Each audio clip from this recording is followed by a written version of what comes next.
হ্যাঁ পুলিশকে ফোন দেবো। প্লিজ আমাকে ক্ষমা করে দাও, প্লিজ প্লিজ আমাকে ক্ষমা করে দাও, প্লিজ প্লিজ। কে আম পড়েছে? ওই ফারুককে ধরে নিয়ে আসেন, ওয়ে দিরাচ্ছে আমি দিরাই নাই, প্লিজ। ওই আমটা তুল আমটা তুল কোনটা আম?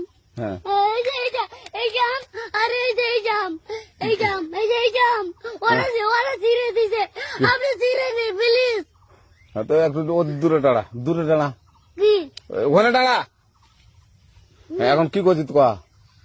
ফারুক না, হুম আমরা কিভাবে বলছি, আমরা রাস্তা দিয়ে বললাম বলে আমরা স্কুল যাবো, হ্যাঁ কটা বস্তা দেখি ওই বাগানে ঢুকলে দিয়ে না আমাকে দুইটা আম ছিঁড়ে দিল। এটা আম ছেড়ে দিল? ওই যে ফারুক আছে না, আরো কোথাকার রে? ওই যে ওঠে ঘর কোন টাকার ফারুক? এনে দিল না।